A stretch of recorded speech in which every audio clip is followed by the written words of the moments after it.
Hello and welcome back everyone to the next episode on SAP Datasphere training with me Anubhav. In our last episode, we talked about the concept of working with our business builder layer. We have discussed about how to use business builder layer to create dimension and fact model. On top of it, we will suppose to create the consumption model. And today's session, we will continue our discussion to create a consumption model on top of that. Our use case is basically to address a bike manufacturing company, which we want to use for comparing the planned sales versus the actual sales in the system. By far, in order to address this use case, what I've created in the business layer, if I switch over back to the business builder, I have created the multiple dimensions. So when I come back to the system, we have created multiple dimensions and we've also created the consumption model for these dimensions. So just give me a second. Let me open the environment for this use case.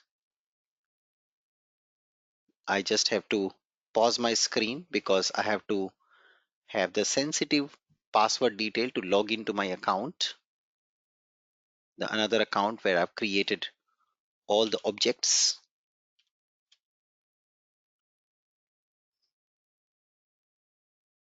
so that I can just go ahead and show you the object created by far. Yes.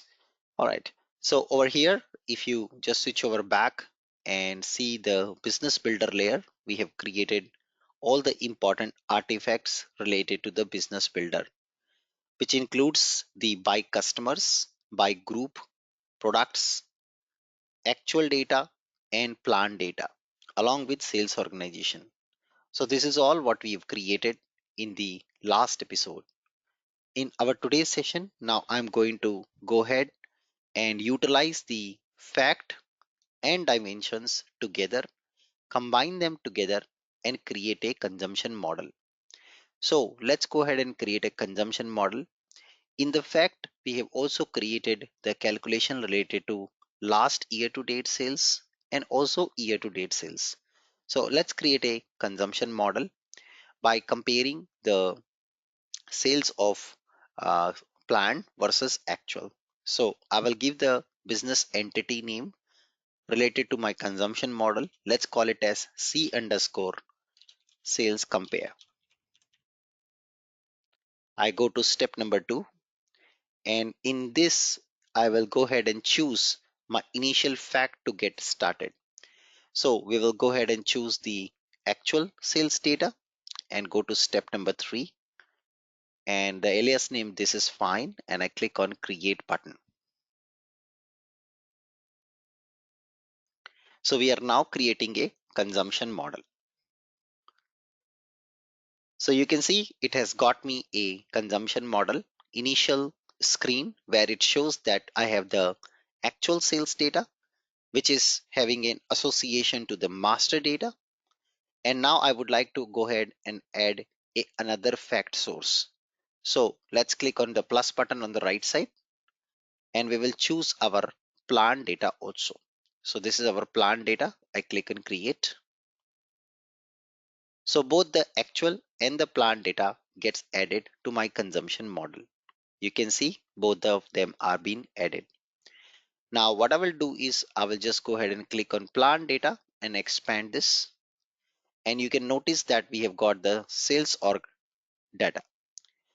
From the sales org data, I click on the plus button and define the alias, click on create.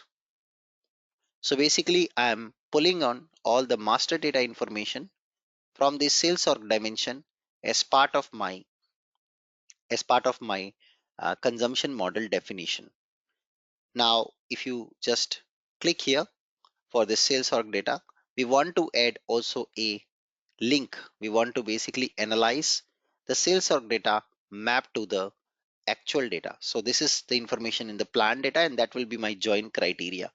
So the moment I click on sales org, you see there is an info icon on the left side, which is displaying that there is a corresponding sales organization also present in the actual data. So we can click here and expand.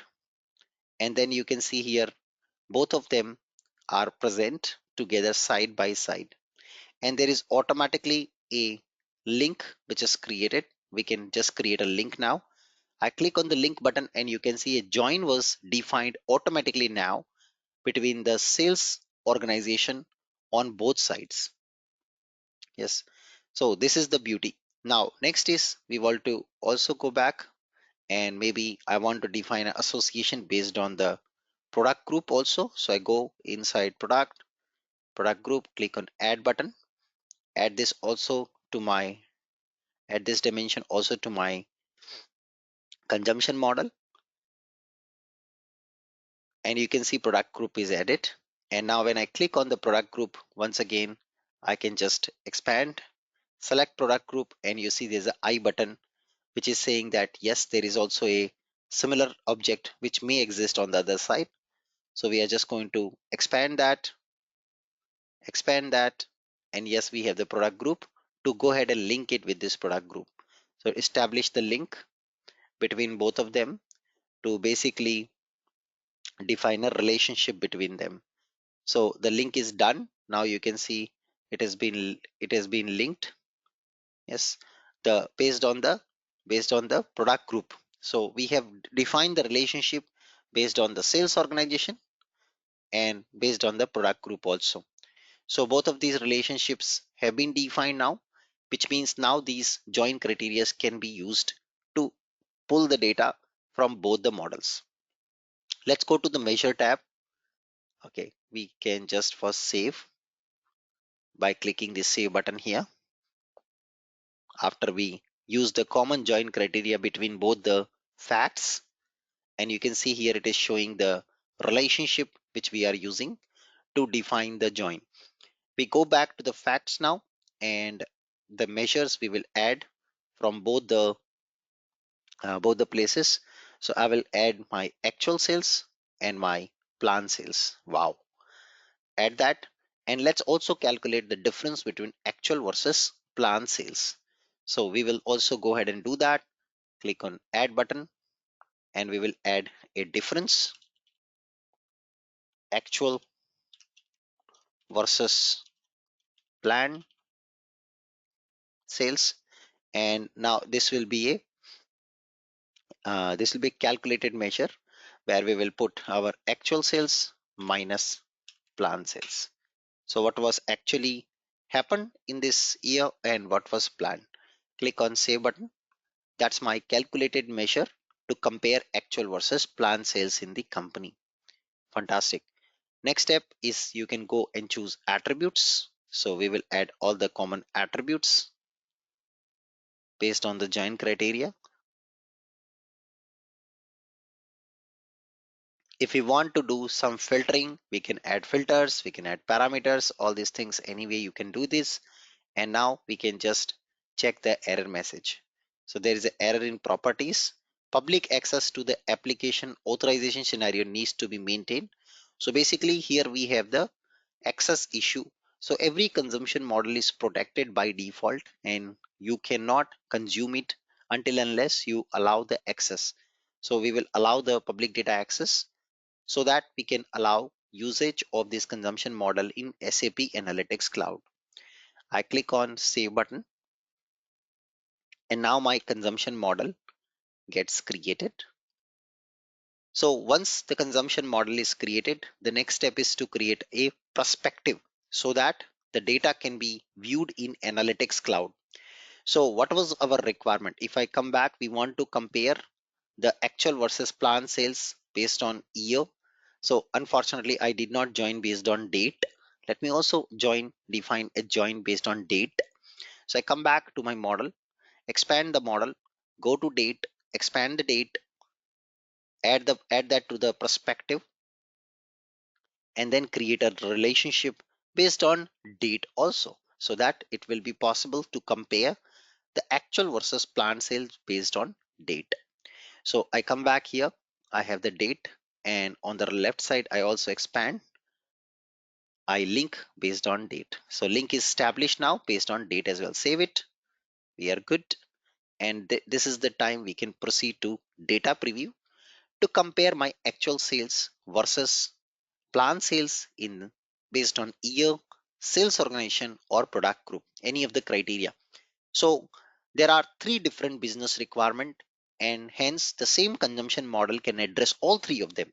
So you do not need to redevelop or reinvent the wheel again and again. What you can do is you can create three different perspective on top of the same consumption model. So to be able to do that, we go to data preview. My first requirement is to compare actual versus plan sales based on year. So what I will do is I'll just get rid of this one from the perspective, and also this one from the perspective, and I just add actual versus plan sales, add this to perspective. So actual sales versus plan sales. So this was my actual sales, $107 billion, and this was my plan sales, $47 billion. So this year we have overachieved $60 billion already.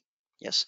And now if I compare it based on the dates, at the moment you see no date attributes are yet available to the perspective. The reason being, if you switch over back to the consumption model, so let me just go back, we have forgotten to add that in the attributes so that we can compare. So you see here we have different options to choose. As the date is a hierarchy, we get year, we can compare based on quarter. Yes. So these are the two things I would like to add to the perspective. Click on apply. Since we have joined based on date, we do get additional attributes which can be added to the perspective. And now let's go back to the data preview. And this time when you go back, you see you have got year in the dates. And what you can do is you can see based on quarter also. So I don't want to see based on quarter.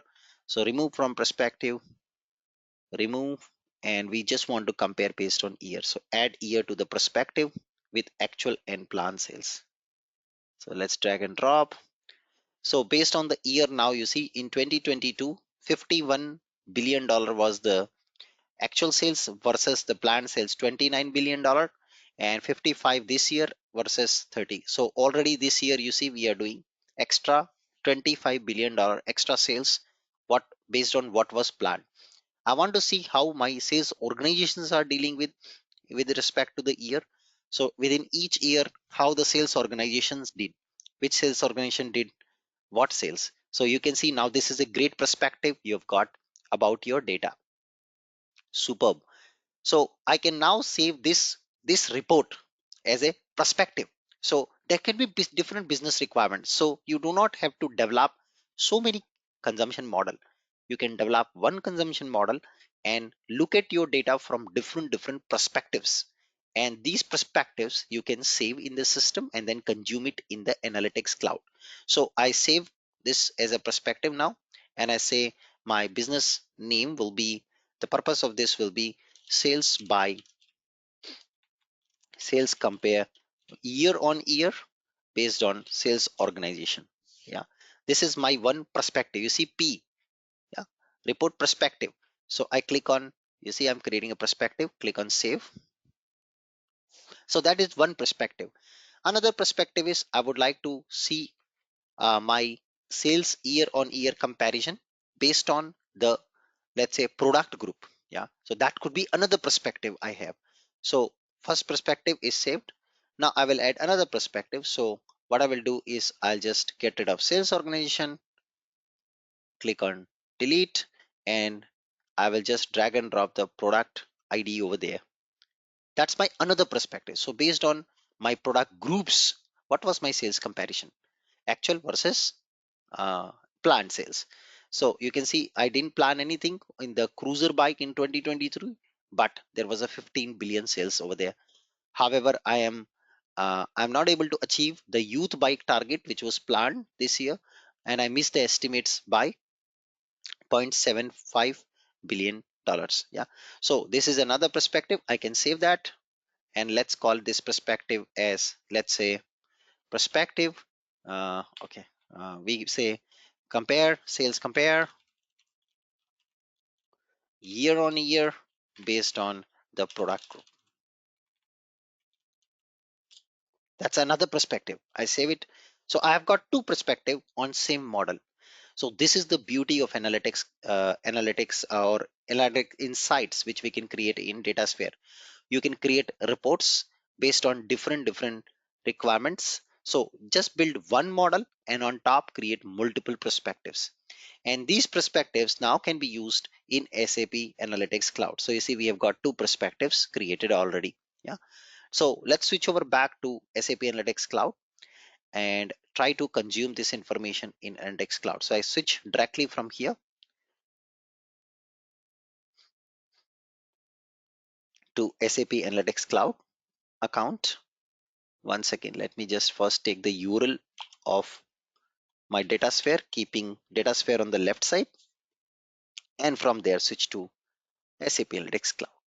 So I need to pause my screen for a second to just quickly log in to my SAP Analytics Cloud account. Just allow me a second to do so. Enter the credentials to continue further to this account.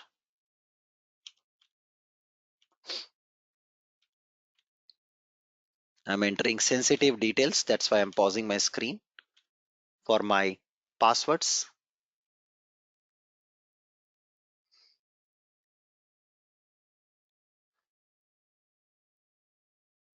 Okay, so we are here, and first of all, as we already always do, we just cross check the connection. If we do have the connection, so my account is 42327, and if it is not there, no problem, we will just add a connection to datasphere, and let's pass the namespace, pass the URL of the datasphere account. 443 will be default port. Click on OK. This is how we do the connection. So now I will switch over back to the story. Straight ahead, go to create a optimized design experience. And here we will just add a chart first. We go to 4 to 3 to 7, go inside the space. And now you see we have got the consumption dates. You see this perspective is being added. Wow, awesome. So we can choose our perspective based on consumption on dates, and then we will be able to utilize this information in SAP Datasphere. So I will add actual sales and difference. These are my measures, and then I can add based on, let's say, dates. So now I am able to compare based on dates my actual sales and the difference between actual and planned sales. I can add a calculated measure over here in the SAP Analytics Cloud also to calculate the difference between actual sales minus the difference to get my planned sales.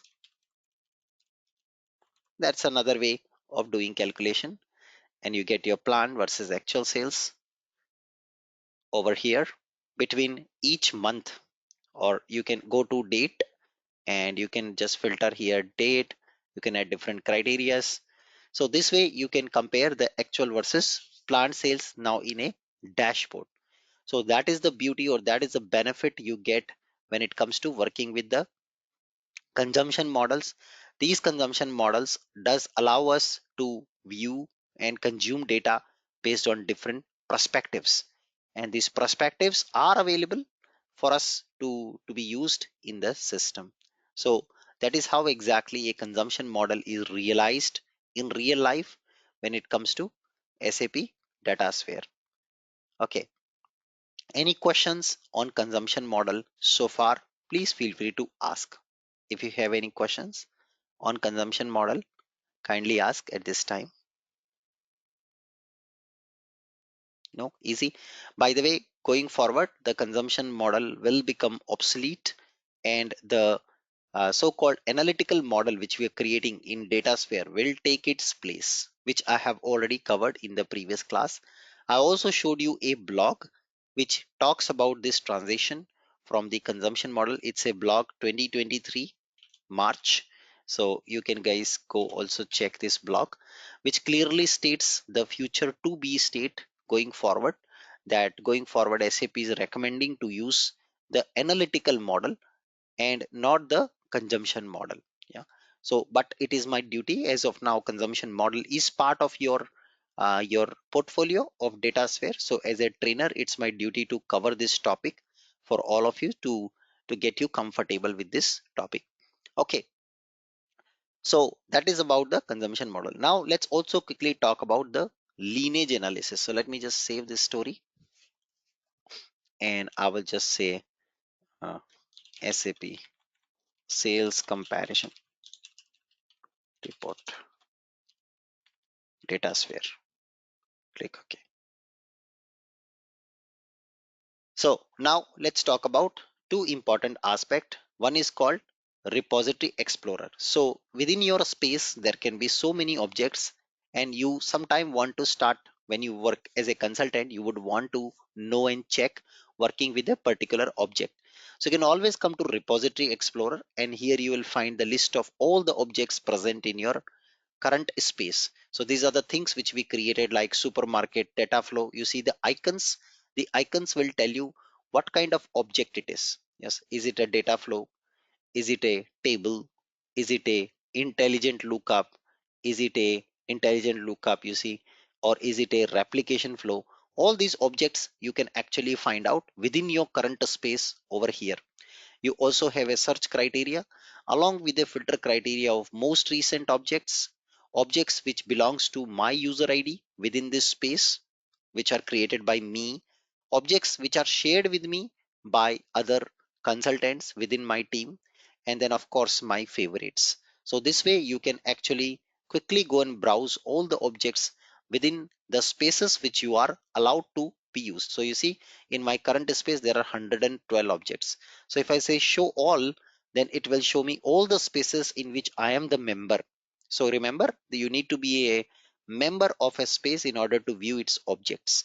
So at the moment, since I am only the member as I'm using a experience trial account, so here I am the only member into this particular space, then only I can see objects related to this. But in general, you can switch between the spaces. You can also do the filter based on object types. So you see these are the object types in the data builder, which includes local table, views, remote tables, data flow, analytic model, intelligent lookup, DAC, ER model, replication flow, and task chain. So replication flow we will see today. Rest all the objects I have already taught you examples for the same. Followed by that, you can also see semantic uses. The purpose of these objects.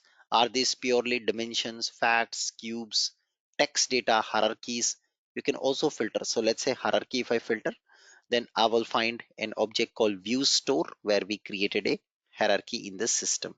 So this way you can also filter based on the uses type of the object or the object type itself.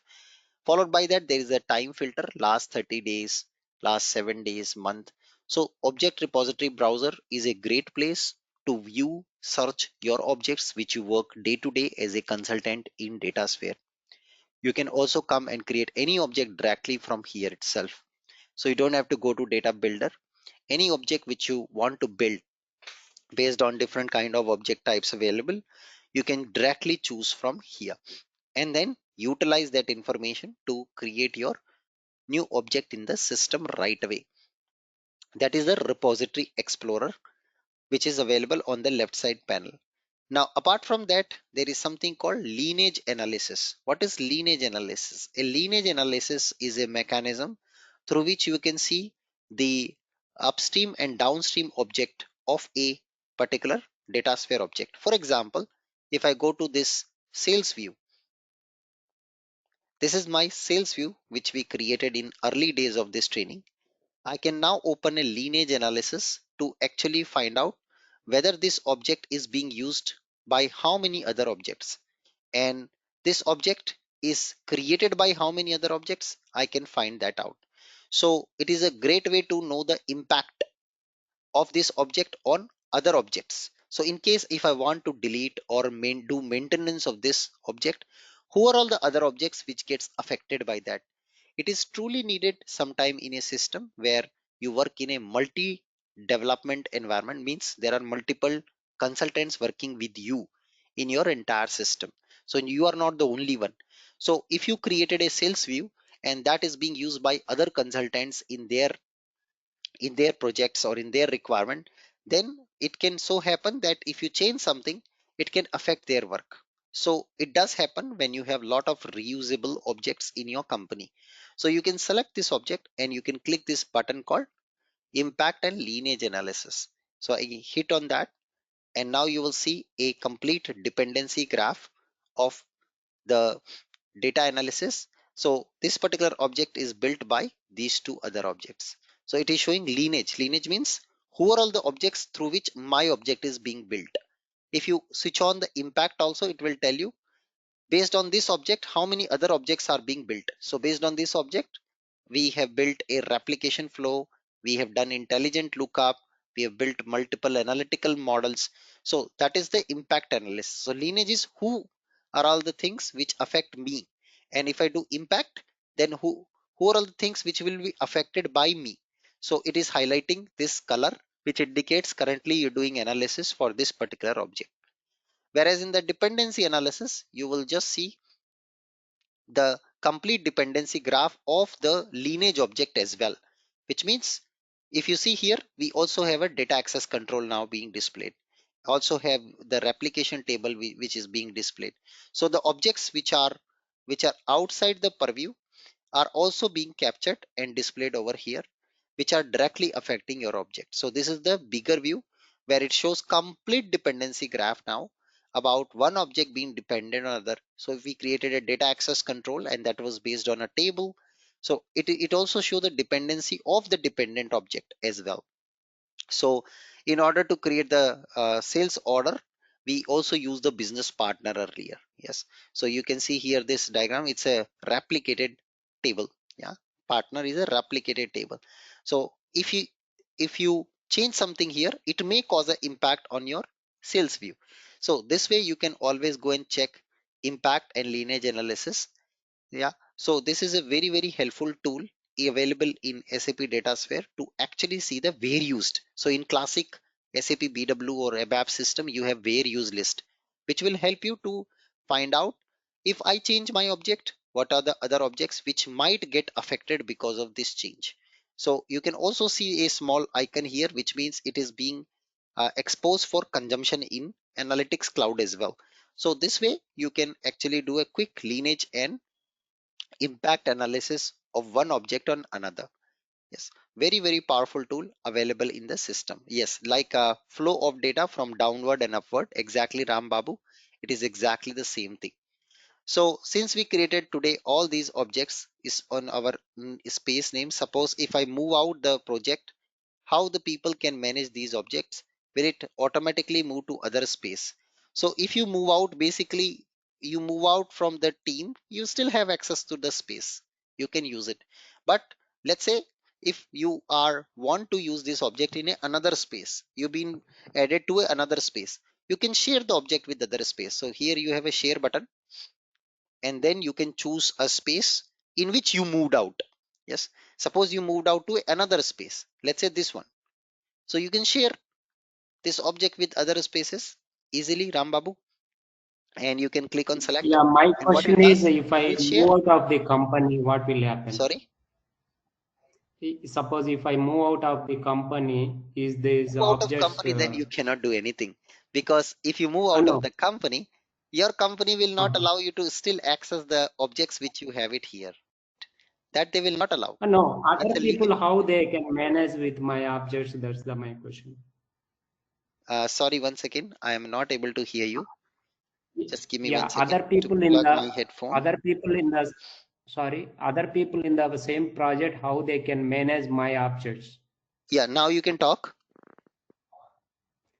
Yeah, in the same project, if other people also there, how they can manage with my objects in case if they are on my username? No, they will be part of a space. So in objects are created under a space. Yeah. A space is Yes, like a each package. user have different space at this scenario, right? So let's say, how do you do in BW today? In BW Yeah, system, you have BW. a package in your company, right? In that Yes. package, all the developers working with you, all the Yes. developers Single working with you are package, part of all the that users package. will work. Yes. Sorry? Yeah. Within the single package, everyone will work in case of BW. But here, each user have a different No, space. no, no. Each user will not have a different space. So currently, since Oh, it's a experience account, there is one space actually. But in real time, what will happen? There will be a space called finance. Okay. There will okay. be a space called finance. And in that space, there will be members. You see, there are three members right now in this space. So even you Okay. move out of the company, this particular package or this particular finance space, other developers are part of it. Yes. So you can edit the space and you can add members to the space. And then Okay. the people who are part of the space, this package, kind of a Yeah. package, they all will be able to maintain the Yes. objects which you built in the Got it. space. Got You it. see? Yeah, got it. And one more question, Anubhav. In case if we want to develop any customization or something already there in production, how can we compare objects from development to production? Is there any tools in the as a data spare So for to move the comparison of content to the objects? production, you have to click on transport and you have to export your object. Yeah, export objects, the same comparison, version comparison, how can we make here? So that at the moment they do not have available to compare the versions. But what you have to do, you have to make sure that the timestamp can be used to compare Oh, that okay. at what date and time you've changed that object versus what is the current date and time. Yeah, okay. Thank you, Anubhav. Thank you. Okay. So moving on.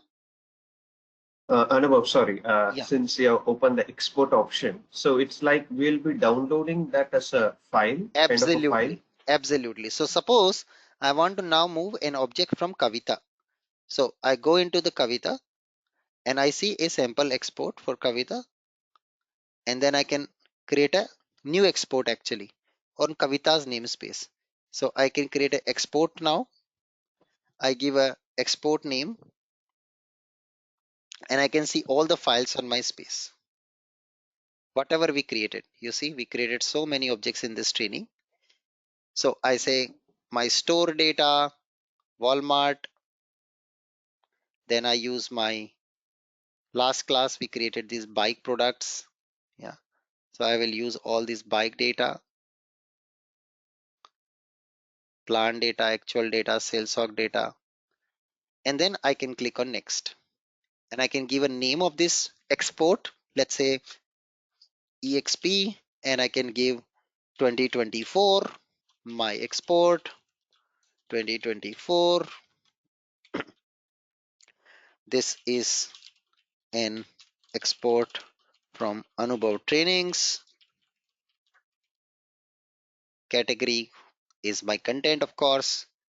Would you like to share this export with other people? Can they also use it? Would you like to add some terms and condition? And click on next. Export. So this will now create a export. It's like a package, exportable package it will create. That exportable package you can actually use to download. So you go to export. I need to open my space actually. So what's my space ID? It is 2327.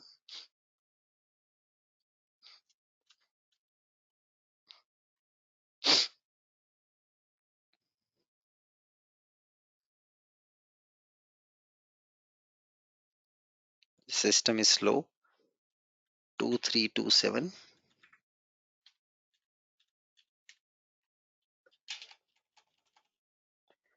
Yeah, here it is.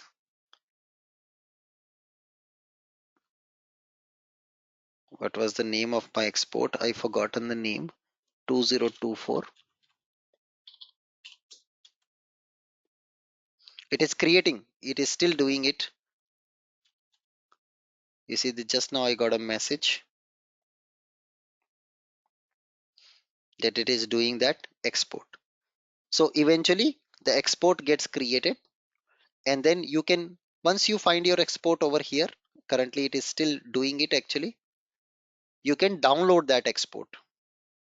Yes, you can download that export. So let me go back to my content. So these are the different exports which are done by other people in this environment. So exports are specific to the entire tenant. In this tenant, a lot of people have done lot of other exports.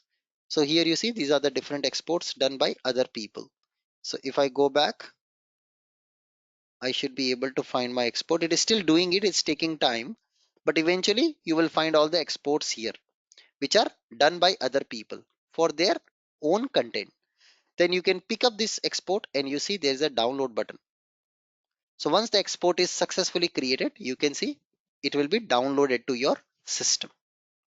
You see it is got downloaded. You see it has come to my computer now. Now what I do is I go to my quality and production system and I'll do a import. So I click on import and then I will choose the file which I downloaded and that gets imported to my space. So all the tables, artifacts, everything will be imported. So it's a very simple thing. It's like a transport request, guys. Okay, it's like a transport request. So then you can import. This is a test tenant, so I don't have permission to do the import here at the moment. But you can see these are the imports which we can perform. So you can export import directly to your local computer also, or you can export import from the system also. So this is how import export works to transport your content from one system to another system. Okay, So similar process for SAC sorry. transport also. Similar kind of transport we will do for SAC also from different landscapes like export and import and quality in SAC also. Yes, yes, absolutely.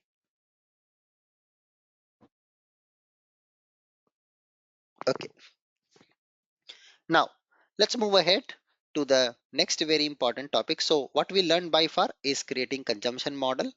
We have talked about how to do lineage analysis. We discussed about the impact analysis and also the repository browser. Now the next important topic comes is called catalog. So once upon a time, one of you asked me a question. So what is that question? The question is, Anubhav, I am already working in a company using SAP DataSphere since last 3 years. We have a quite big team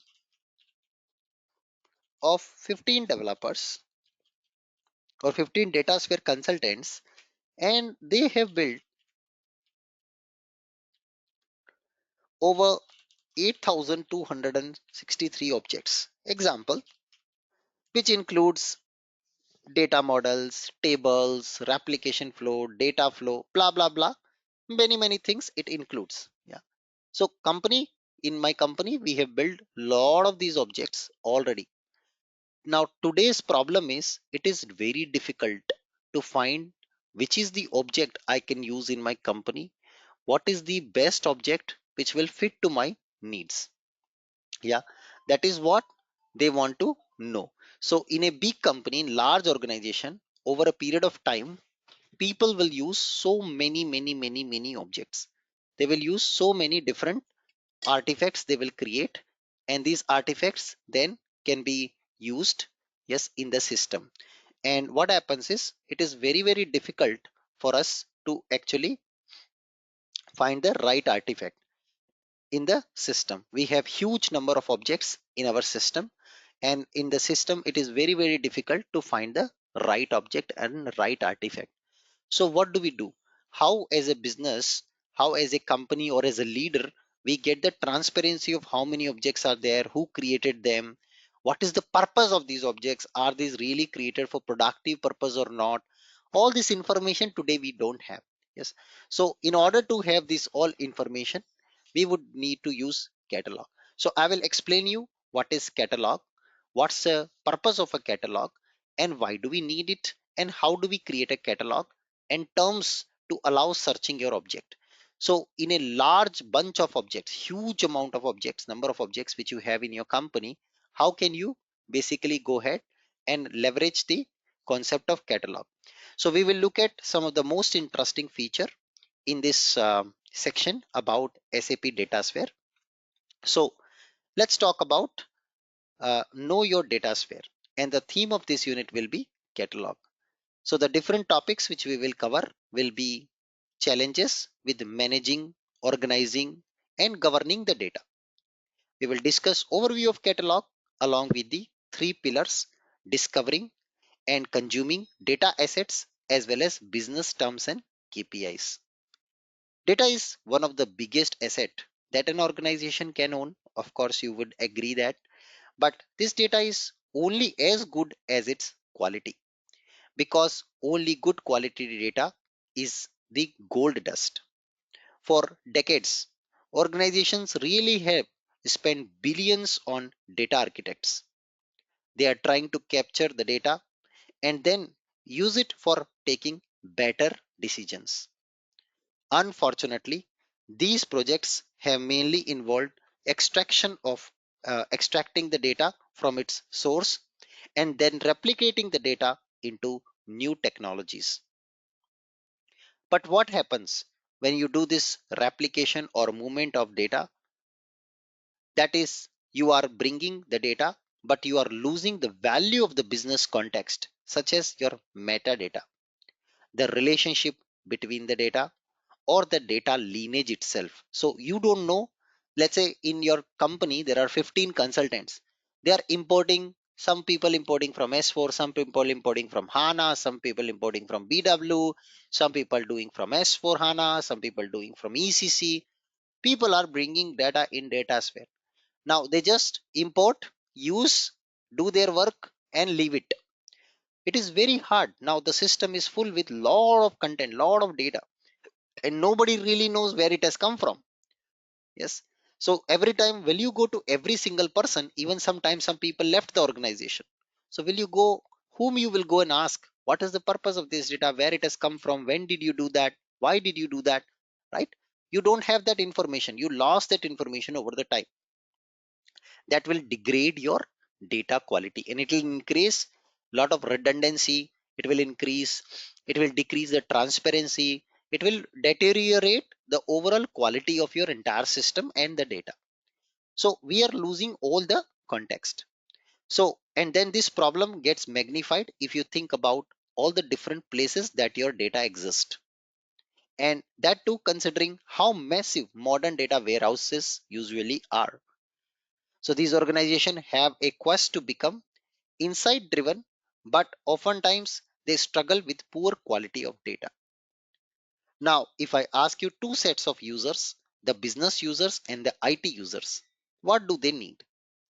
Now, the business users, they need self-service with access to real-time data. This is going to be the basis for making timely decisions. However, on the other hand, the IT teams, they need centralized governance of the landscape and the simplification of data landscape.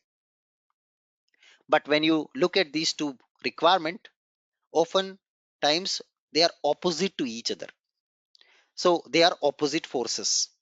And this brings us to the challenges that are faced today while making the most of our available data. So the first challenge is discovery. To drive the value from the data and to make timely decisions, it is vital to locate or discover the data to answer questions like, where is this data located and what does it actually mean? The second thing is quality. Once you discover the data, you really want to know, is this data trustworthiness? Can this data answer your questions which you want to answer? How good the data quality is? Is this data stale or it is fresh? Can I use this data to make my decisions? You need to have answers of all these questions to address a good quality of data. And the third is governance and compliance. After we discover the data and we also satisfied about the quality of the data, we need to understand how was the data gathered at the first place? Where did it originated from? And is it even the trusted source? Sometimes I see there are two sales data. Now you don't know which sales data these are, right? It happens with you in BW also. There are two sales data back queries. Now one is created from S4HANA and one is created from EC, and manager is asking you where it is coming from. Tell me which one is for the S4. So, and you have no answer, right? Because it was developed by somebody else. Now, will you go to every data object inside and investigate where it is coming from? Very difficult, right? It will eat up lot of your time to just find out who did what when. Yes. So it is very hard to identify the right data for your users. Do the right people have the right level of access of my data? You need to have answers of all these questions. So that's where SAP come up with the catalog. Introducing SAP Datasphere Catalog. Catalog collects and organizes metadata and the data in a centralized manner, such as all the challenges that we are now discussed and addressed. It aims to unleash the potential of the data by letting the user locate, understand relationships and lineage, and curate the data to make better data driven decisions. SAP Datasphere centers around governance. Governance is very important in companies. You need to have a governance on the data to control its uses, and control only to the people who are intended to see that they should be able to see. So we've identified three must have for our data catalog: discover, organize, and curate. For discovery, data must be easy to locate by allowing user to profile or preview the available assets with the catalog. This is extremely important. Then for organize, we need to let user create labels, automatically crawl the data and publish the data assets for uses by other people. So even you leave the organization, there is a footprint of the details about this data, where it has come from, is it approved or not approved, can I use it, is this safe to use this data or not? All this information you are enriching in the data, no matter where you have loaded it from. Organizing is going to be the first step before you can actually consume the data. And then finally, with curate, give the user an ability to follow the organizational policies around security and permissions, but also to create validation and quality rules, and not just that, monitor and track the data quality over the time based on the rules that they have been created. So you would want to do data control with the curate option. So the catalog has a vision of improving overall productivity while using the data to let the data consumer focus on what is important, actual uses of data, rather worrying about data discovery, quality issues, governance issues. Yes, this is what we want to achieve with the catalog. So what catalog aims at? The first one, data discovery and consumption. Catalog helps you to locate the data in a easiest manner before you can even start consuming it. The essence of data discovery is SAP Datasphere Catalog. It's a self-service which is achieved with simple as well as advanced search capabilities that help you to narrow down your search based on names, terms, tags, as well as connection types, helps you to find what you are actually looking for in your company. In my company, guys, where I work in DataSphere projects, a manager does not approve transport of my DataSphere object until we enrich data with the catalog information. Yes, guys, very, very important. This is the semantic information.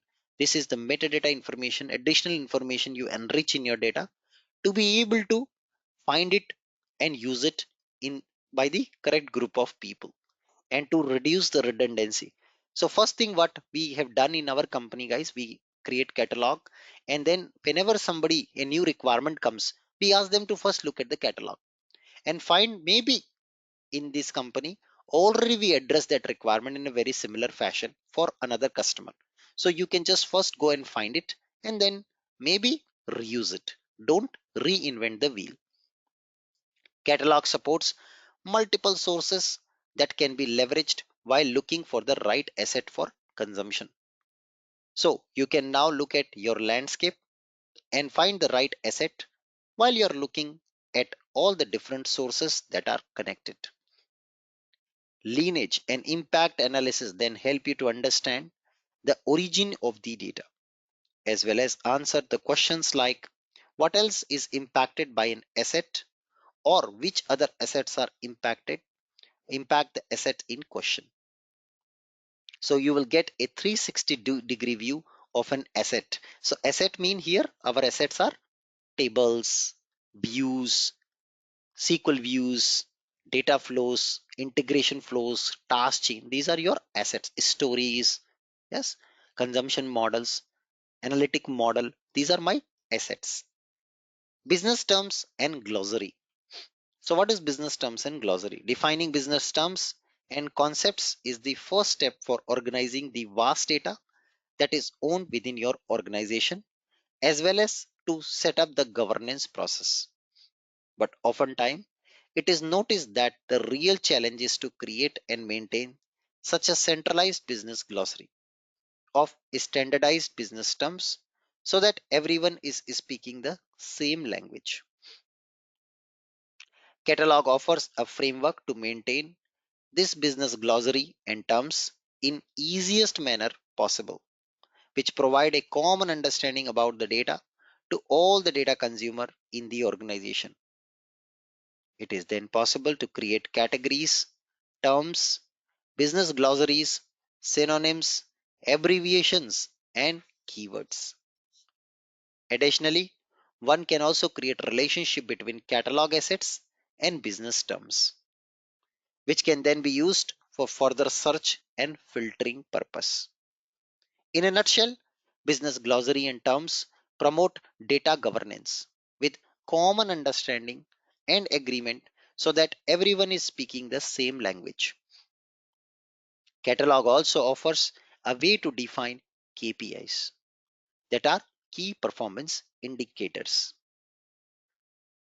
Key performance indicators, which are more than just a recorded number. They help organization to assess performance and health of business so that any adjustment needed to the execution can be done in the due time.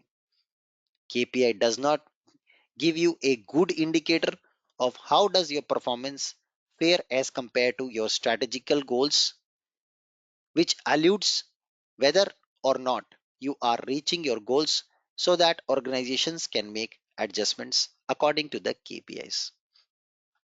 Brings us to the next topic, tags and classification. Organizing and classifying data is one of the most important steps.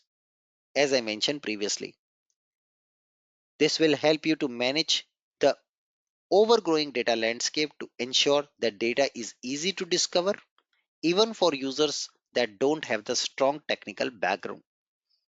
You can create tags by content type, line of businesses, as well as departments to provide the most common, precise information to consumers that are trying to find the asset that fits their needs. This is the level of flexibility that catalog offers, like terms, tags that can also be associated to catalog assets to group these assets together. Additionally, it is also possible to create hierarchies for these tags, which lead to improvement in data discovery experience, as well as end user experience of consuming these assets.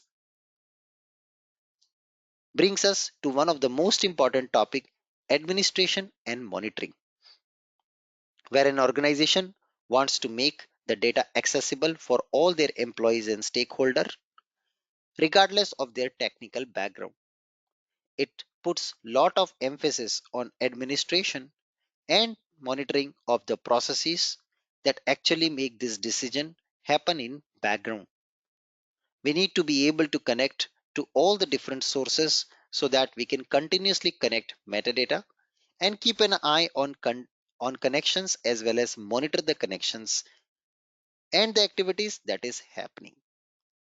Publishing then is a process that allows you to publish asset to the catalog so that it can be accessible to other catalog users. This is how you would administer and monitor your catalog along with the process of publishing data sets. So these are some of the key capabilities what catalog will offer. So it will offer basically administration. It will offer enrichment of tags and classification. It can help you to associate with business glossary, and it will enrich or improve your experience of data discovery. So what I will show you now, I will switch over back to my DataSphere account, and I will show you here in my DataSphere account how can we use catalog. Now please note that some part of this demo today you will not be able to practice in your experience account because it requires a free tier account to be able to practice all the features of catalog. Yeah, so this is very, very important. You need to focus in mind. Now, what I will have today will be a story which I've created in SAP Analytics Cloud from my DataSphere data. So this is the story which I've created, and now I will show you how we can use DataSphere catalog. So it is created based on a view called Sales Global, which is a union of America, EMEA, and APJ views. Three different data sources I've used to create this story. Now I can do the lineage analysis to actually see where this story is being used, where this view is being used. So you can see all my views, they are making build of this particular view called Sales Global, all the three views. Now that's a lineage analysis. And now I go back to the home page and I go to catalog. You can see depending on the role, you will see the options in the SAP DataSphere account. As I mentioned, some part of this demo require productive roles or productive account. So you can see here there are three options. I will start with the catalog option. And in the catalog option, when you go, you can find the list of all the objects over here. These are the list of objects which you can see, and you can start searching in these objects. So I can search for sales global reporting. As I already know my story name, it is easy for me to search. Yes, and I found my dashboard story in the catalog. But imagine a case when your manager is trying to find an asset. Yes, if I just cancel the search, you can see that there are 8,983 objects, and your manager gets confused because he or she don't know the name of the story exactly. So what they will do, they will go and look into the assets. When they go and filter based on all the list of assets, at the bottom you can see we have got multiple information to apply filter. We can apply filter on Analytics Cloud, and then it shows the list of all the stories. This is one way your manager can look into it, but that will be still very difficult for your manager to find the right story in the system. So what we can do, we can take use of catalog to enrich our information. So now I can go and create a new stuff called term. So you can see we can start with different things to create over here in the catalog. We can go and create a glossary. So we can associate a glossary. This glossary I've already created. And now I associate this particular glossary, which is basically a explanation about what is the purpose of this story to the object. You can go ahead and create categories. So I have also created a best by category, and you see the name of the category is sales. We can add a new category over here easily and then associate these categories quickly to our artifacts, business artifact. You can define sales. It's a business term to define sales organization. Yeah. So this way we can create categories, terms, and then we can associate them to our dashboard so that it will be easy for manager to find those things. Now we can go back and let me go ahead and create a new term. So we can also create term. So there are different things like glossary, term, and category. So when you create a term, you can see here on the left side, we can search by those terms. So if I go to the term, and you see I've created a term called business partner. I go inside this term called business partner. So a business partner, what's the business purpose of business partner? It's basically a supplier, customer, or a channel or a vendor. So that is the term I have created, and I've associated that term with my category called sales.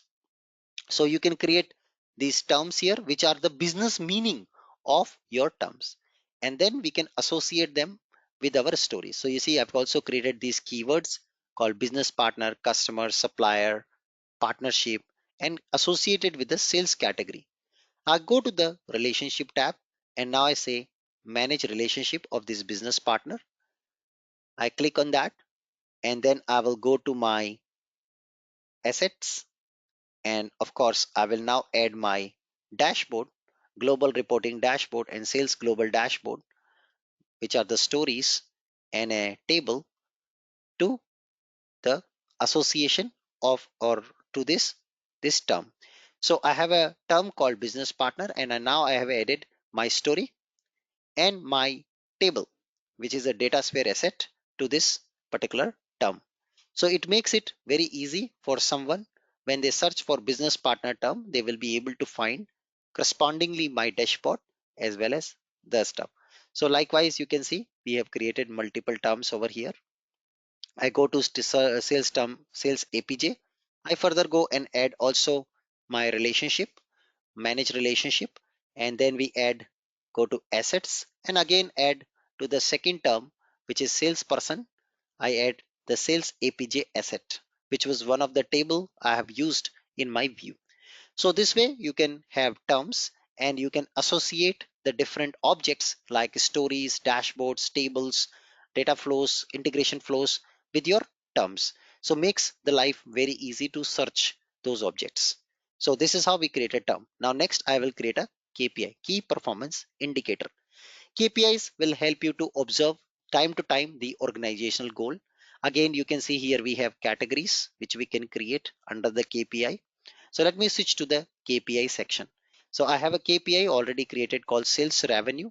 I describe the KPI that my sales revenue must be above the $1.25 billion. So that's a KPI. If it is above that, if it is below that, it's a red. If it is between 1.25 to 2, it is orange, and if it is over 2 billion, it is okay. So I have the type, I have the measure type, and I have the unit for this KPI. It's basically a number which you specify to see the threshold if it exceeds or remains or goes beyond the threshold level. Accordingly, the indicator will show in the green, red, and yellow color. So this is a KPI how we define in the system with the threshold values.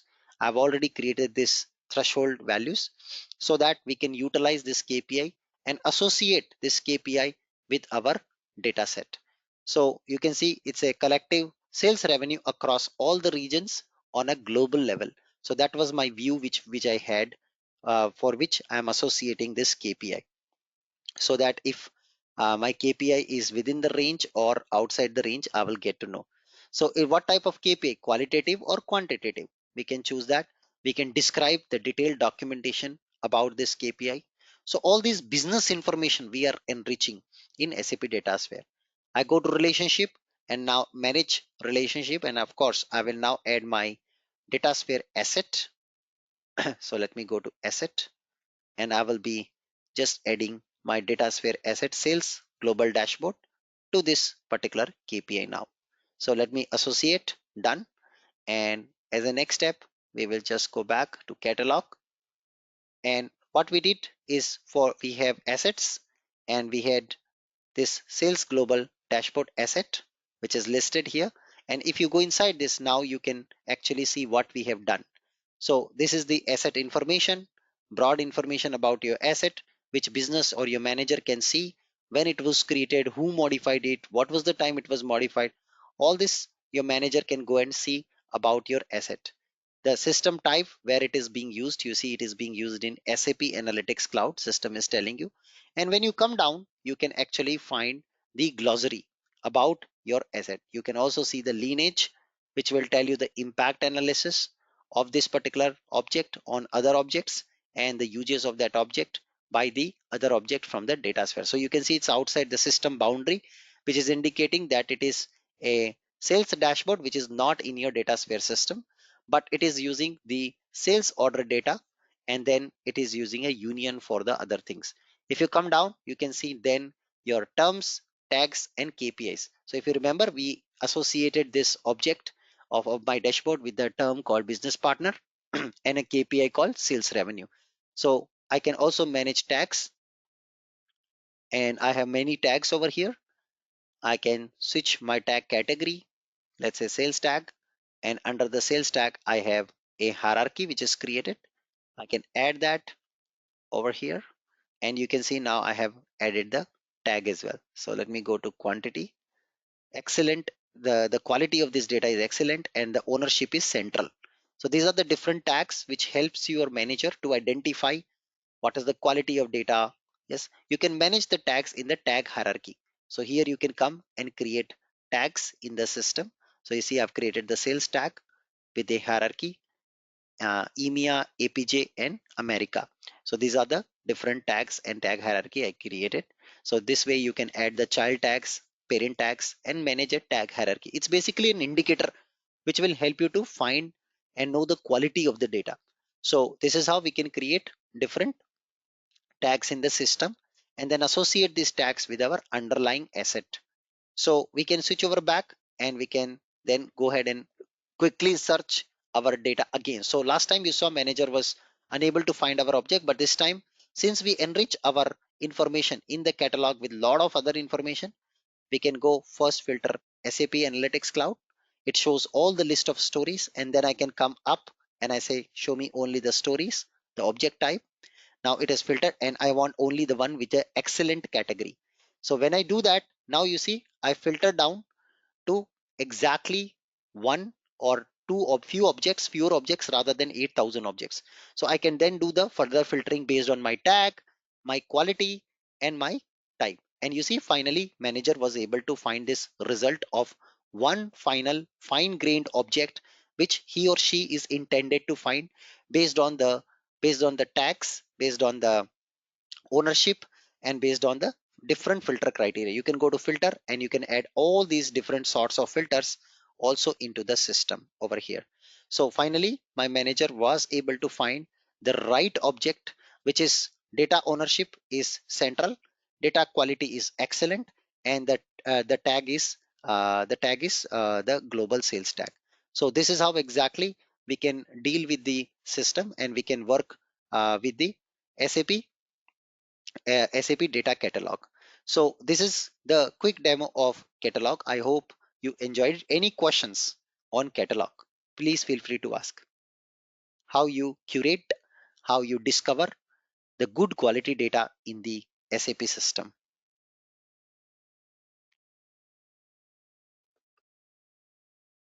No questions? All right. So having said that, let's take a quick break. And then on the other side of the break, we will start with the concept of using the replication flow. So somebody asked me in the last class, Anubhav, will you cover the concept of replication flow? Yes, we will do that. I will explain when to use replication flow and when to use data flow. It's a very important interview question also.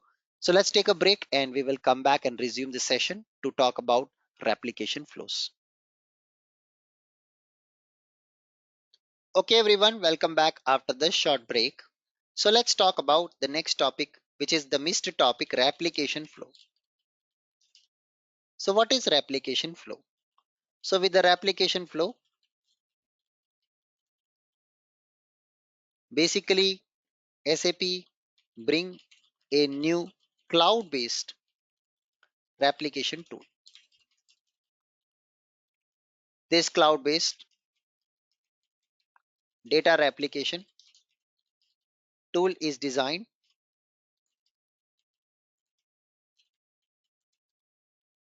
to simplify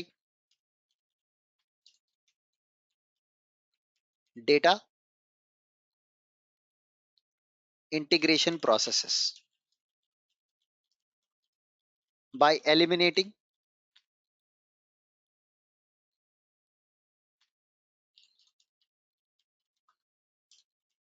the need for additional on-premise component.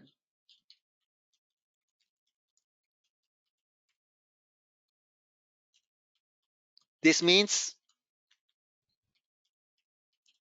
that it does not rely on DP agent or DP server agent technology, which required installation and maintenance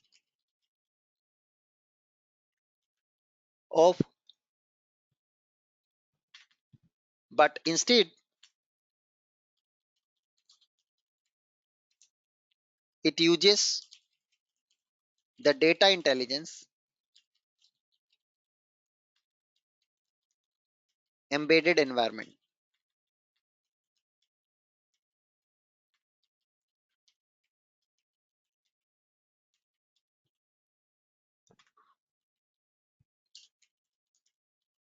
And data intelligence connectors to connect to remote sources.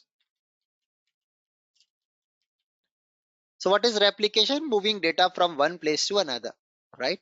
That's what replication is. So we can use replication flow to move data from one system to another with the help of data sphere, or within the data sphere we can move. So the question comes, Anubhav, when to use replication flow?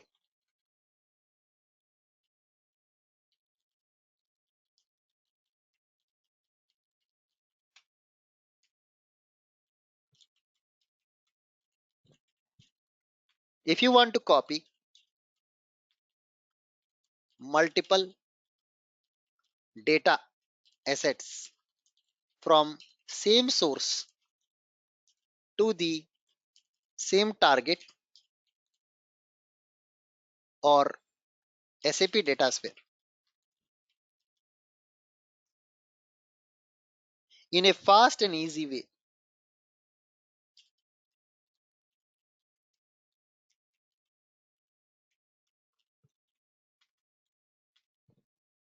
with simple projections, you can make use of replication flows. One thing we need to keep in mind, that replication flow will copy only certain sources,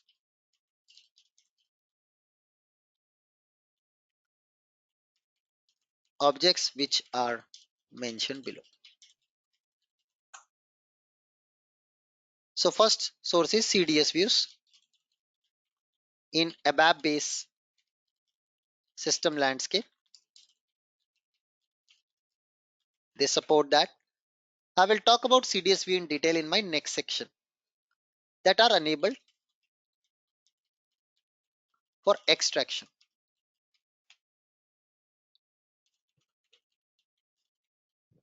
Tables which have a unique key, basically primary key, objects from ODP providers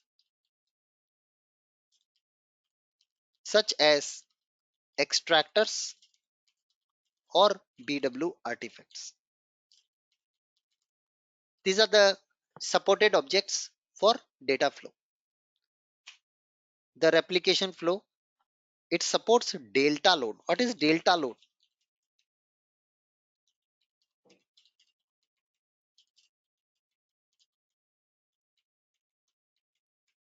Along with the initial load. For initial release, the delta duration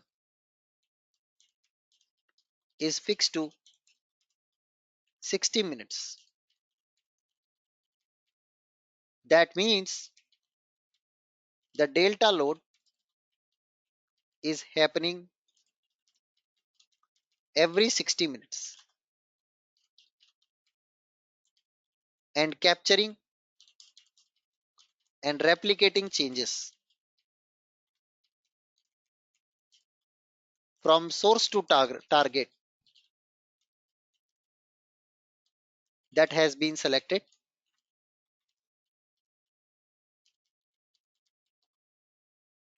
and these would be further extended.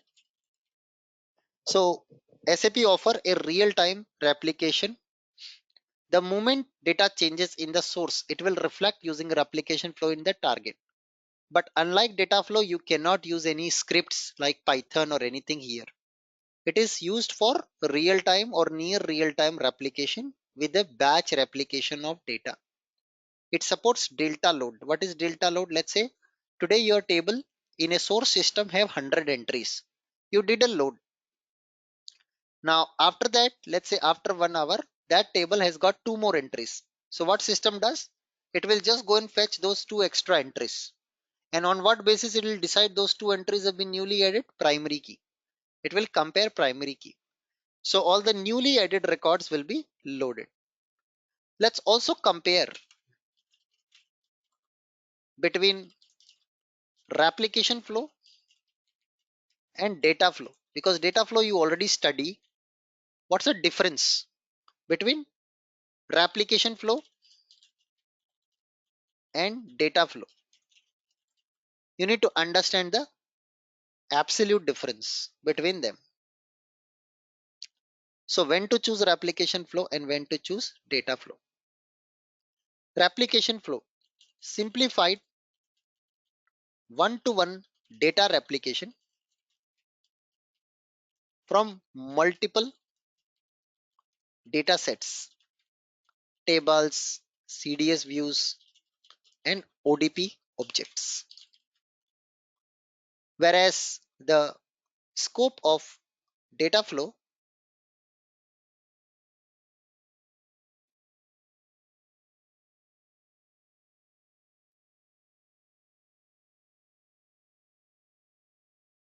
integration and transformation of selected number of data sets.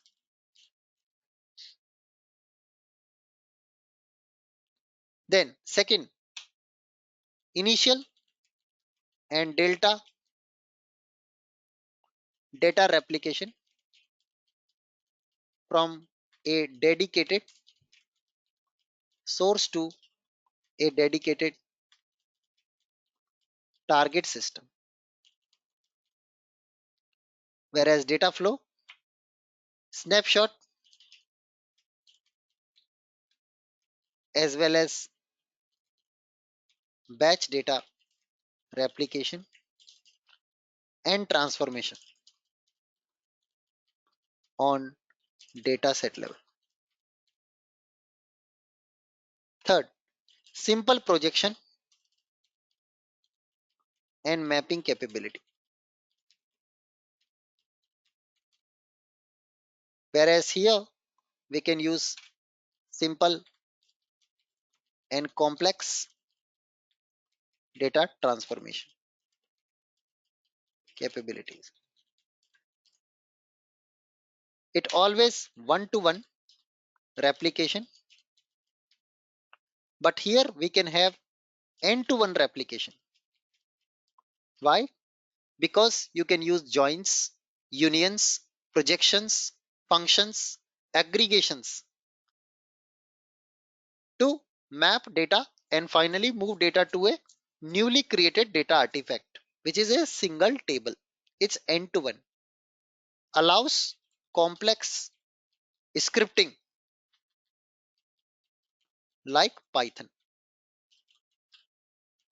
So that is where the clear difference is.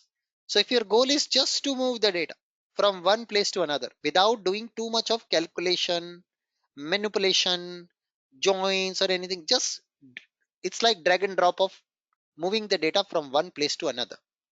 Go with the replication flow, because replication flow is all about just moving data from one place to another place. Makes sense?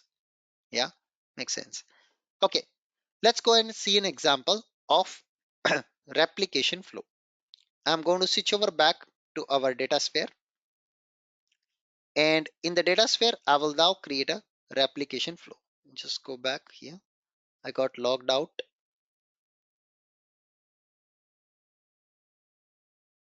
Let me log in really quick. And I'll show you creating a replication flow. So what is my requirement today? I was asked by my manager to move some sales opportunity, sales order item, business partner data from SAP HANA system as it is to DataSphere and enable a data replication with delta load. Means the moment data changes in HANA, the data should reflect into SAP DataSphere. Also, that's what the requirement is. We can go with replication flow. It is a step-by-step process to replicate your data as it is from one place to another. You see this crane taking data from one place and loading in the truck. This truck is your data sphere. So let's create a replication flow. Replicate HANA sales. Yes. Or replication flow RF. This is usually we put the naming convention. I first select my source connection. I choose my HANA cloud instance. Then I choose my container. So as you all know, inside the HANA cloud, we have different HDI containers. Please go back and check previous class video where I explained about what is HDI container in HANA if you've forgotten. I choose DWC demo as my schema, as my container. And now I choose source objects. So let us choose source objects. And my manager want me to replicate business partner, sales opportunity, sales order items, and sales order header. These are the table data. You see object type is table, not views. I want to replicate. Just move all the data from one place to data sphere. I click on next button, select everything. System will now check the status. Can these objects be used for data replication or not? Like I mentioned, CDS views which are marked as unable for data extraction only can be used for data, data sphere data replication flows. So system will now check the stability of these objects, connectivity, and are these objects relevant for replication or not. Click on add selection. It is fetching the details and contacting. In case there are issues, we will get to know that. Wow. Now you can go and choose the target. So this is my source and what's my target. So my target I want to be data sphere. So I want to bring in the data in the data sphere, but you can choose any other target. Let's say you move data from HANA to S4 HANA. You can do that using replication flow. Whereas in the data flow, data always move into data sphere. So data always move into data sphere. But here we have option to move from one source to another source of our own choice. Now, of course, the source, the target can be local also. So I click on this button, target, and I can now decide where I want to move. So I can move from HANA Cloud to HANA Cloud or HANA Cloud to S4, but I'll choose data sphere. I want to move to my data sphere. So now system will propose table names and I will just rename the target object, say Z. Okay. Z means I want to move to this new object. Z means a new object. So let's rename Z, Z, Z, Z, Z, Z everywhere to these new objects we want to move. The gray color indicates that this object does not exist in DataSphere right now, but system will be creating these tables after the replication flow is executed. Fantastic. I click on deploy, give the name, save, and then we can trigger the execution of my system. Yes, we can go ahead and execute. Yes, that's what we can do. So what we will be doing is we will be executing the flow. So it is deploying still, you can see.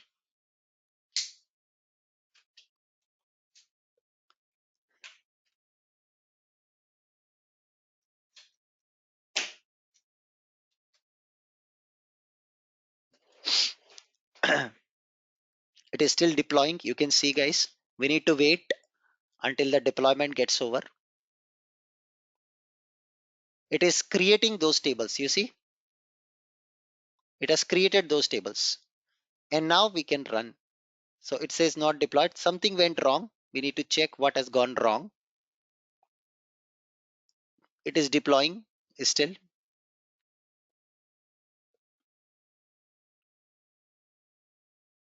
You see there's an error coming. It is coming, I think, related to fiscal year. Let me just check the error again. So I will be quickly copying the error. It's related to all the tables. Incompatible with the target column. Please map the source column to target. So you see these are the columns it has created. Map to existing target object.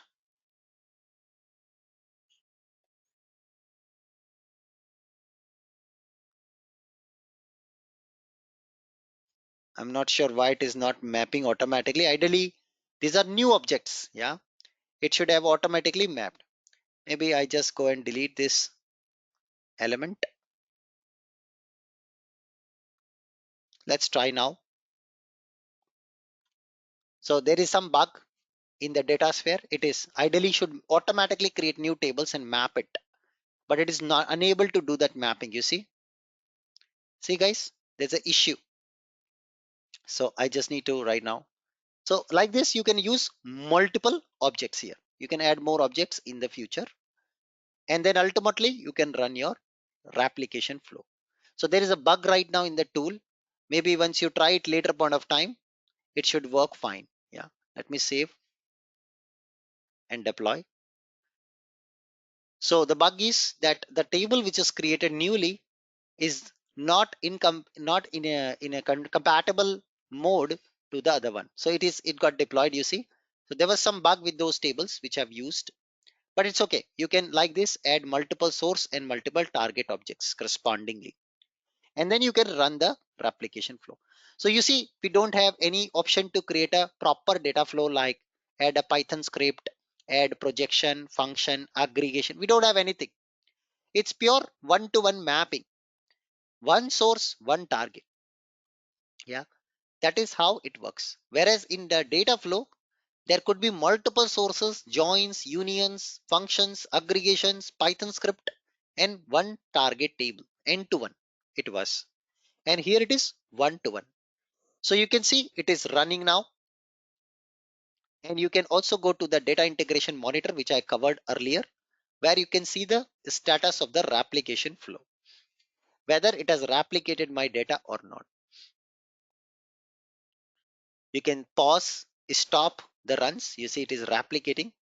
Initial is running, you can see. So that is what it is doing now. It is running. And ultimately, you will have a table called Z sales opportunity in SAP DataSphere, which you can use to view all the replicated data from SAP HANA. On a very similar way, you can use other artifacts, for example, CDS views. I will cover CDS views, don't worry. It's part of your training based on the request. You guys have made a request to me last class. Anubhav, will you touch upon CDS view example, at least one? We will do that, don't worry. As CDS view is becoming more and more important day by day.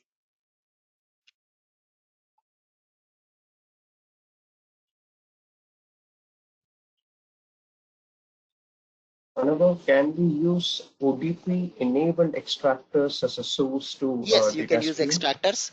If you add a connection with BW system, with the connections, like I showed you earlier, an ABAP system BW connection, you can use BW extractors, ODP extractors over here for data replication flows. No, I think from S4 HANA also there will be a ODP enable extractors, right? At As least for we also can we have see at ODP extractors, we can use that also. just want to see that option is there. That's it. I don't want to take the entire example, but just let's see that extractor ODP enable. There will be a program to enable extractor as ODP enable. Then from the source, let's see whether that option is available. Maybe if it's possible, just a blink you can Unfortunately, show. no, sir. I don't have a BW system, so I cannot demonstrate Okay. the same. Okay. But you can give it a try and come back to me in case you face issues. Sure. Okay. All right. The process remains same. You need to understand the process. Don't go by system or one particular system. You have to go by process. It is completed, which means if I go back to my data builder and if I search for Z opportunity, here it is. I open the Z opportunity and now we go to data editor and I just go to see the settings. All the data from HANA system got replicated here. Voila, you can see. So that is how replication flow works. All right. So let's move on and talk about CDS views. Now, many of you do not know what is CDS view, heard about it, but don't know what exactly it is. I'll cover a very brief introduction and then I will show you how can you consume CDS views in SAP DataSphere. So what is CDS views? CDS stands for Core Data and Services. They are the new semantic models in SAP S/4HANA. So majority of the companies these days, they are dumping their BW ECC combination and they are implementing S/4HANA system. Why? Because it's a single system which can work like a BW and ERP both together. The advantage is you don't have to buy two licenses of separate BW and separate ECC. It's just one single license which can help you to use both the objects, both the concepts together. You save license cost, consultant cost, and instead of building back queries, you can build CDS views nowadays. But the main advantage is SAP deliver thousands of CDS views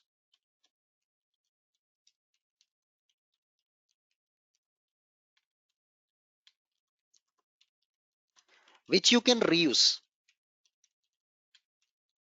for data extraction, replication, or building views and analytics. You can use CDS views directly in the analytic cloud also. Please join my analytic cloud training. There I've covered that topic, how to use CDS view in analytic cloud. But our focus here is how to use CDS views in DataSphere. Now, before we get into it, let's understand SAP offer or SAP uses VDM practice. VDM stands for Virtual Data Model to build their CDS views. VDM classifies SAP CDS views as below.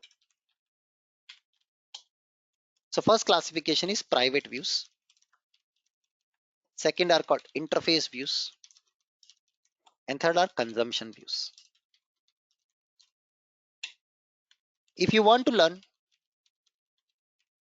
VDM and complete CDS development, join my ABAP on HANA training. It was already started last weekend The batch is happening, live batch is happening evening 7 to 9 p.m. India time. So if you're interested to learn CDS view end to end, complete information from scratch, you are a college student come out of college just now. You are a baby come out of school just now. You can also learn that course. You can learn also CDS views with me because I will teach it from such a basic level. Join my ABAP and ANA training. Let's Anubhav, cover this topic. I'll give you the will link it of cover Enterprise HANA as well? trainings.com. This is the training where you can learn CDS view. Complete end-to-end CDS view. How to build, use, create, curate, add annotations, everything. Standard views, VDM, everything. Very powerful course, 40-hour training to build CDS views end to end. Consider joining this training, very important training for every consultant these days. If you want to work with S4 and build CDS view for analytics and for datasphere consumption. The current course does not talk about building CDS views. I cannot teach that here because it's another separate 40-hour training. Think of joining this course. It's going to be great help for your career as well. Okay. Will you going to cover Enterprise HANA as well? Join my HANA XSA training for learning Enterprise HANA. So there is a separate training called HANA XSA on Anubhav trainings. Join that if you want to learn Enterprise HANA development. Anyway, let's come back. So this is a brief about CDS views. Now we can use CDS views in our system. But where can we find the CDS view? So there is a tool which is also covered in my ABAP Banana training, but I'll just show you. We use ADT tool to view all the CDS views in S4 HANA system. So let me show you how do we use CDS views. So what you got to do is you got to go to your SAP S4 HANA system. Let me open my S4 HANA system. This is my S4 HANA system where I have CDS views. So there is a package called VDM, Virtual Data Model SD. SD means sales and distribution. In this, you can see there are so many views. There are packages, sub packages, and under these sub packages, SAP give lot of views. So do you see these views with the name called DEX? They are data extractors. All these are data extractors. Yes. They start with C. C means consumption. You can use them in DataSphere for extracting the data. Likewise, you can see if I open a CDS view, we have annotation called SAP data extraction enabled. Remember, you can only use CDS views which has analytics data extraction enabled as true. Very, very important. This is the exact thing I was talking about few seconds ago. CDS view from ABAP system enabled for data extraction. So you need to go to CDS view and check if the analytic data extraction is enabled as true or not. I'll show you one example. If I just go here, you see in this, we don't have data extraction enable annotation. Yeah. If you try to use this particular guy, this view in the replication flow, it will give you an error. So let me just quickly go to create a new replication flow really quick. I will add first my S4 HANA system as a connection. So let me go to system, datasphere system, add my S4 HANA system as a connection really quick. ABAP application server. Let me just use my IP address. So all of you can also get access to Anubhav training server. Our S4 HANA server is ready waiting for you if you want an access. I told you already what to do. Recently, we are upgrading also to the latest 2022 September release of S4 HANA on-premise.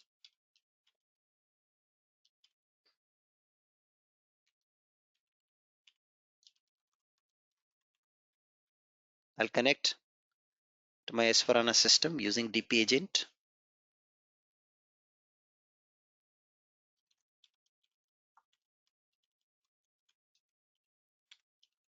AnubhavTrainings.com. That's our official website. Create a connection.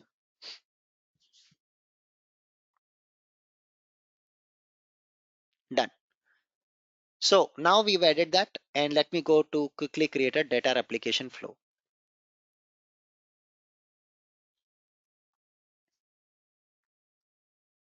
Select the source connection. Of course, this time I'll choose Anubhav S4HANA. Select the container.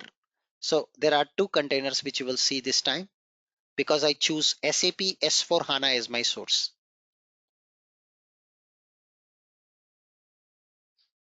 CDS, you see, CDS view. And now the beauty here is you will find exact same package structure what you see here. Do you see? Do you see? Do you see? We have main package for SD.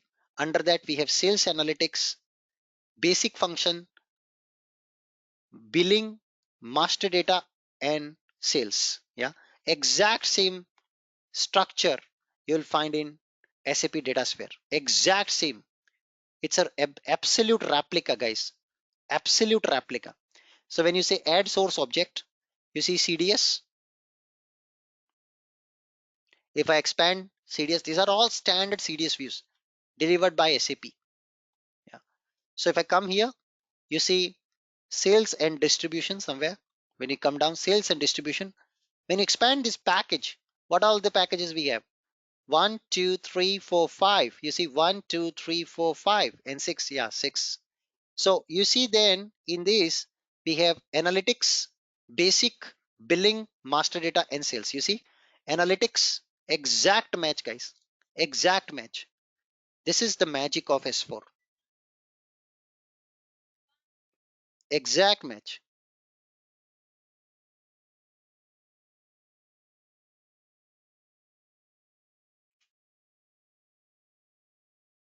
Exact match. Wow. Yeah. Beautiful. Beautiful. No trainer will cover this, guys. I can guarantee you. First of all, there is no trainer on DataSphere on internet. At the moment, Anubhav Training is the only company offering DataSphere training. Second thing, if even though you find lucky to get a trainer, they will not cover this perspective for you. Why? They don't have systems. If they have systems, they don't have knowledge on CDS views. I have worked almost every area of SAP, every technical area. S4HANA, BW limited, but S4HANA extensively. I have a dedicated training to build CDS views end to end. Yes, you can join that course. BTP, HANA Cloud, every area I have worked with extensively. So I know these integration points. How do they work? The exact same package structure you can see here. Now, if you see under the billing is when we have this CDS view, interface CDS view. You can clearly see the view is basically a basic interface CDS view. I underscore is the name. It starts with interface view. So if I come, it is under the billing. So under the billing, you see under the billing, I billing document. If I try to use this view in my data sphere, it will not allow. Why? So let me try to use it. Is show it will show, but it will not allow. You see here it is I billing document, but it will not allow to use. So if I say just go ahead next, add, it will give an error because the data extraction is not enabled. Okay, okay. Let's see what it does. I do next. It is trying to fetch the detail from our S4 HANA system for this CDS view. It's taking a bit of time. So you see, we have the analytics annotation. It is, you see, following object does not support because extraction is disabled for them. You see, wow, fantastic. Yeah. So it has to have analytics, data extraction enabled as true, you see. So I will use this one, which is a data extractor DEX for sales document item. Let me use this one. So I'll switch over back and I'll create data builder and I created data flow now on top of that CDS view. And I can come to sources, connection, and I'll use Anubhav training system for S4HANA. You guys can take my system, contact my server team, take the system access and you can practice these topics, cross application topics, real time training, guys. It is a real time training only at anubhavtrainings.com. Real time SAP DataSphere training with live system data connections between DataSphere, Analytics Cloud, S4. Yes, all of that real time, guys, real time.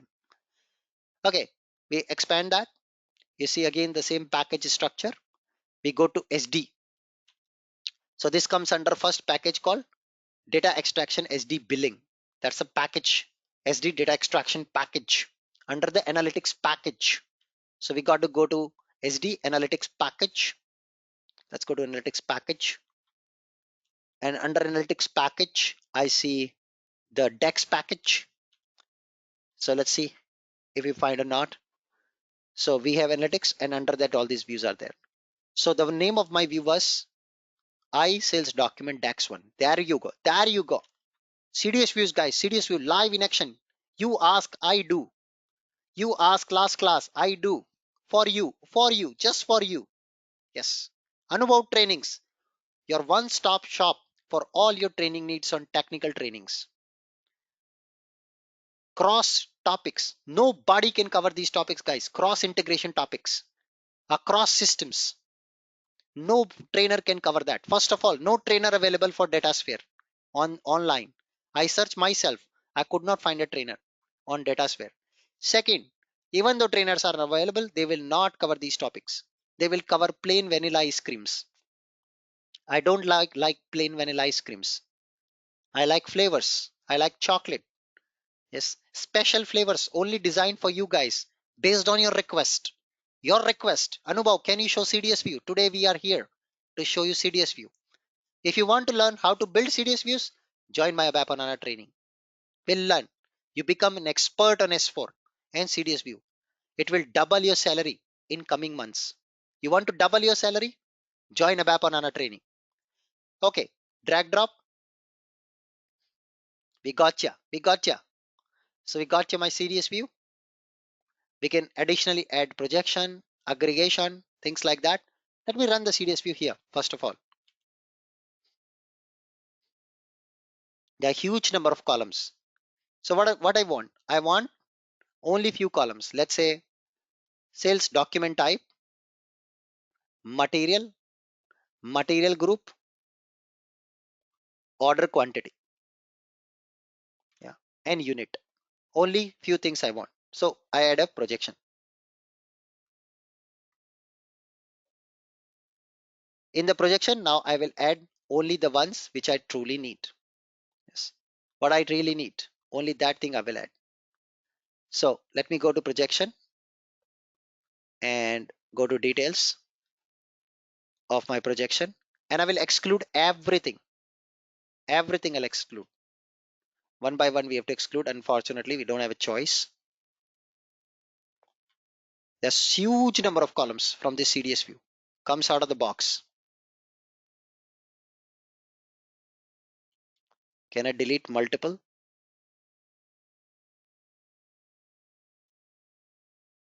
Oh yes. So I will use sales group, document type, sales group, material, product group. I will remove everything. I will just keep the order quantity unit. Rest all everything I'll remove from the projection.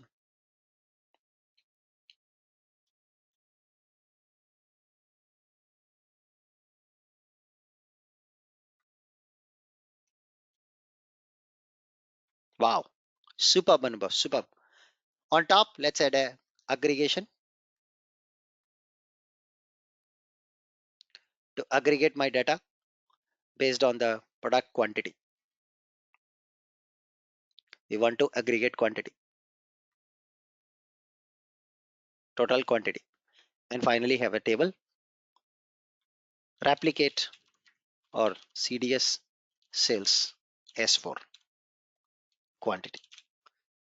So let's first generate this table, ask system to deploy the table based on these columns. It will aggregate the data. So we need to just create and deploy the table first, like we do in a data flow. Live example with live CDS views, guys. BW Bridge topic is part of your training. Don't worry. It's part of your training. This is real-time training. Only anubhavtrainings.com can bring you these topics. Cross application topics. Very, very important. We will cover that. Don't worry. Part of your training. Okay, let's deploy my data flow. CDS, sales, quantity, aggregate. Save. So deploys my data flow. So now we will be using the CDS views. CDS views will give you the data, will aggregate and get the data. Wow, that's amazing. That's amazing. CDS views, guys. CDS views. Of course, I cannot cover here in this training. If I start, then again it will be a 40-hour course to teach you CDS views. There is a dedicated course for CDS views. This course just an overview. Just an overview. But there is a dedicated training, Anubhav Banana training for CDS view. Live batch is just started. You just missed one class. Today is our second class in the evening. If you are interested, you can join in. Just send an email on contact@anubhavtrainings.com. You are not late. Before it's too late, just send an email to us and you can join in the batch of ABAP on HANA training today onwards. Yes, before it's too late. Yeah. Okay. So you can see now it is running and in just few minutes it will get over and you will get all the data from my S4 HANA system aggregated to the data sphere from the CDS view. You can use your CDS view. Wow, Anubhav. Amazing. Right now, no data. It's still running. Yes, data flow is still running. You see, it's still running. Once it executes, once it runs, you're going to get the data. It failed. Something has gone wrong. You can analyze what has gone wrong. Yes, there are some null values. Yes. So there was some dump. Basically, this is a issue with the system, I think. So you see, exception have come. Ref initial. So this dump have come during the extraction in my S4 HANA system. I need to contact my basis to check that. But at least you can go and check that the same dump would have come to my S4 HANA system. Yeah. So there's a dump in the SAP system. Because of that, the replication failed. Yeah. But that's okay. But the concept is clear. Important is understanding concept. Not important that, whether my data came for this example. The example could be anything. But concept, we need to understand that there is a package structure. In SAP system, the data sphere will show you exact same VDM package structure to locate your view correctly. When you join my ABAP HANA training, you'll understand how to find a view relevant for your company, how to look at standard views provided by SAP, how to extend the view, what is C, what is I, how to develop them, what are the different annotations. You will understand all of that depth when you join my ABAP HANA training. This comes to the end of our today's episode. Thank you so much for joining today's class. Our next episode hopefully will start with BW Bridge. Any questions before I close today's class? Anu, just can you open the replication flow once, please? What?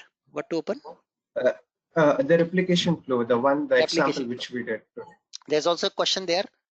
Anubhav, can I only replicate delta record? So by default, replication flow will always replicate the delta records only, sir. Yeah.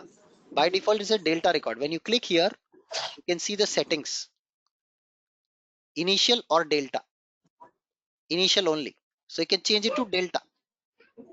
So what it does, it will only fetch the delta records. The ones which are newly added in the source. Okay, Rambabu? So Yes, sir. so initial and delta means first time it will be initial. The second load onwards it will pick the It delta. will be delta records only. Yes, absolutely. Okay. Okay. If you And we just have keep a it to initial, truncate option. it will just get the Uh, initial load. which is first 60 Oh, minutes.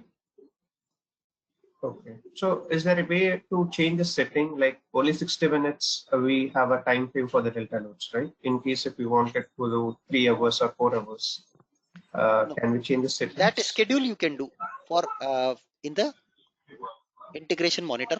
You can schedule the replication flow. After every 3 hours, you want to do the replication. So after we get the replication So you see here data, maybe currently in a schedule table. option is not available for me here, but you can schedule. Oh, okay.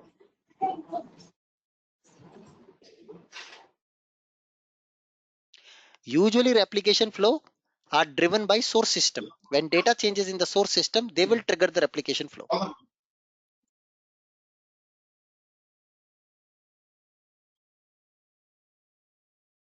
So replication flow, can we give us an input to a data flow and still enhance the or do a data manipulation and store it in the target table? No.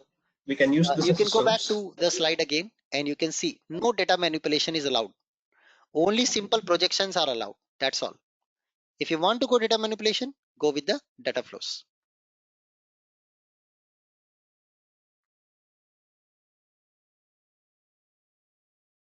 Okay, cool. So that comes to the Uh, end of today's one, episode. one, Once again, thank you so one more much for question. joining. See you tomorrow.